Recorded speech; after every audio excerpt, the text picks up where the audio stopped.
കൂട്ടുകാരെ, എല്ലാ കൂട്ടുകാർക്കും മിഠായി കഥകളിലേക്ക് സ്വാഗതം. ഒരു ധീര യോദ്ധാവിൻ്റെ കഥ കേട്ടാലോ? കഥയുടെ പേര് രാമ രാഘോബ റാണെ. അവതരിപ്പിക്കുന്നത് മനോജ് കുമാർ പൂളയ്ക്കൽ. കാശ്മീരിലെ മഞ്ഞു മൂടിയ പർവ്വതങ്ങൾ. ശ്രീനഗറിൽ നിന്നും രജൌരിയിൽ നിന്നുമുള്ള ഇടുങ്ങിയ റോഡുകളിൽ കുഴിബോംബുകൾ മറഞ്ഞിരിക്കുന്നുണ്ട്.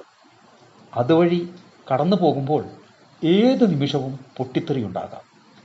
മരങ്ങൾ വെട്ടിമാറ്റപ്പെട്ടിരിക്കുന്നു. ശത്രു സൈന്യത്തിൻ്റെ തോക്കുകളുടെ ഗർജനം കേൾക്കാം. അവിടെ ഇന്ത്യൻ സൈന്യം കുടുങ്ങിക്കിടക്കുകയാണ്. അപ്പോഴതാ ഒരു സൈനികൻ ആ യുദ്ധഭൂമിയിലേക്ക് കാലെടുത്ത് വയ്ക്കുന്നു. വയർ കട്ടറുകൾ, സ്ഫോടനത്തിനുള്ള ബോംബുകൾ, ഭൂമി കുഴിക്കുന്ന ആയുധങ്ങൾ, കയറുകൾ, ഇത്തരം ഒരുക്കങ്ങളുമായാണ് അദ്ദേഹത്തിൻ്റെ നീക്കം. പതറാത്ത ചുവടുകളിൽ തികഞ്ഞ അച്ചടക്കവും അചഞ്ചലവുമായ ആത്മവിശ്വാസവും കാണാമായിരുന്നു.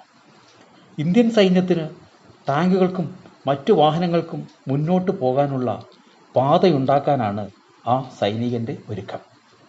ബോംബെ സപ്പോഴ്സിലെ engineer second lieutenant Rama Raghoba Rane ആയിരുന്നു ആ ധീരൻ. കൂട്ടുകാർക്ക് കഥ ഇഷ്ടമായോ?